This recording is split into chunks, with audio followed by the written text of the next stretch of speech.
मधुर मधुर मेरे दीपक जल, कवित्री महादेवी वर्मा। मधुर मधुर मेरे दीपक जल कविता का सार। प्रस्तुत कविता में कवित्री महादेवी वर्मा आशा रूपी दीपक को जलाकर ईश्वर के मार्ग को रोशन करना चाहती हैं। वह अपने शरीर का कण कण जलाकर अपने अंदर छाए अहंकार को समाप्त करना चाहती हैं। इसके बाद जो प्रकाश फैलेगा उसमें कवित्री अपने प्रियतम का मार्ग जरूर देख पाएंगी। वह संसार के दूसरे व्यक्तियों के लिए भी यही कामना करती हैं और उन्हें भक्ति का सही मार्ग दिखाने के लिए उनकी सहायता करना चाहती हैं। इसलिए उन्होंने कविता में प्रकृति के कई सारे खास उदाहरण भी दिए हैं।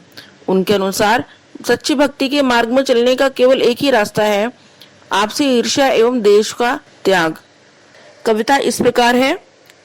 मधुर मधुर मेरे दीपक जल, युग युग प्रतिदिन प्रतिक्षण प्रतिपल, प्रियतम का पथ आलोकित कर।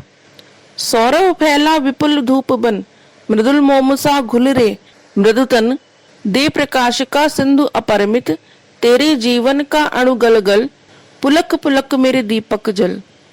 सारे शीतल कोमल नूतन, मांग रहे तुझसे ज्वाला कण, विश्व शलभ सिर धुन कहता मैं, हाय न जल पाया तुझ में मिल, सिहर सिहर मेरे दीपक जल।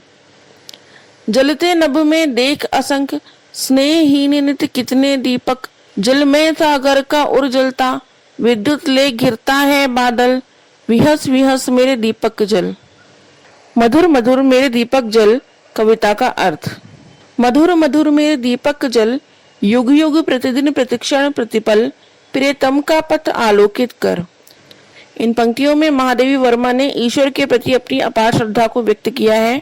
वह कहना चाहती हैं कि हमें अपने मन में आस्था रूपी दीपक हमेशा जलाकर रखना चाहिए। इसी मधुर दीपक की रोशनी से वह पथ आलोकित होगा जिस पर चलकर हम परमात्मा से मिल सकते हैं और उनमें समा सकते हैं। कवित्री ईश्वर को अपना प्रियतम कहते हुए आस्था रूपी दीपक के युगों युगों तक हर पल जलते रहने की कामना करती हैं ताकि उन्हें प्रियतम का पथ आसानी से दिख सके। इस प्रकार वे चाहती हैं कि इस राह पर चलकर उनका मिलन प्रियतम से हो जाए। सौरभ फैला विपुल धूप बन, मृदुल मोमसा घुल रे मृदुतन, दे प्रकाश का सिंधु अपरिमित, तेरे जीवन का अणु गलगल, पुलक पुलक मेरे दीपक जल। प्रस्तुत पंक्तियों में कवित्री कहती हैं कि जिस प्रकार धूप या अगरबत्ती जलकर सारे वातावरण को सुगंधित कर देती है, ठीक उसी प्रकार हमारे द्वारा किए गए सत्कर्मों की कीर्ति भी सारे संसार में खुशबू की तरह फैल जाती है। जिस तरह मोम खुद गलकर अंधेरे को चीरता है और चारों तरफ प्रकाश फैलाता है, उसी तरह हमें अपने शरीर रूपी मोम को गलाकर हमारे अंदर व्याप्त अहंकार के अंधेरे को खत्म कर देना चाहिए। इस तरह जब हम अपने अहंकार को पूरी तरह समाप्त कर देंगे तो हमारे चारों ओर केवल ज्ञान व आस्था का ही प्रकाश होगा। इसी कारणवश कवित्री इन पंक्तियों में अपने आशा रूपी दीपक को खुश होकर जलने को कह रही हैं।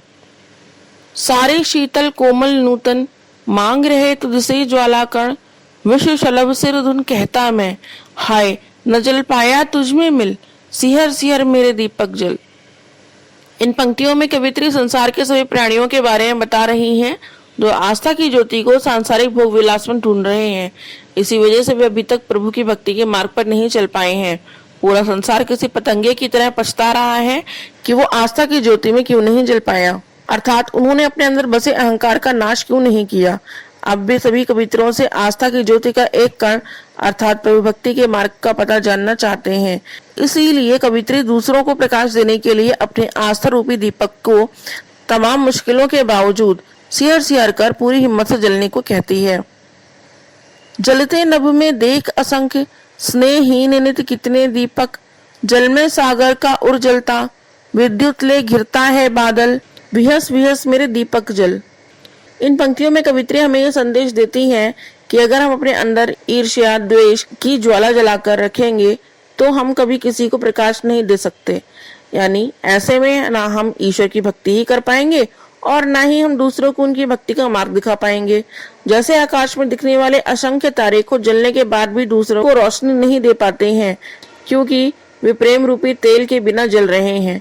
जिस प्रकार सागर का जल भाप बनकर ऊपर उठकर बादल बन जाता है, फिर वह बादल ठंडा होकर पानी बरसाता है और धरती को उपजाऊ बनाता है और अपनी बिजली से रात के अंधेरे को चीर देता है, उसी प्रकार हमारी आस्था का दीपक हमारे लिए परमात्मा का मार्ग रोशन करेगा और दूसरों को भी भक्ति का मार्ग दिखलाएगा। इसलिए मानवता के कल्याण की शुभेच्छा से कवित्री प्रसन्नता पूर्वक अपने आशा रूपी दीपक को प्रेम से जलने के लिए कहती हैं। धन्यवाद।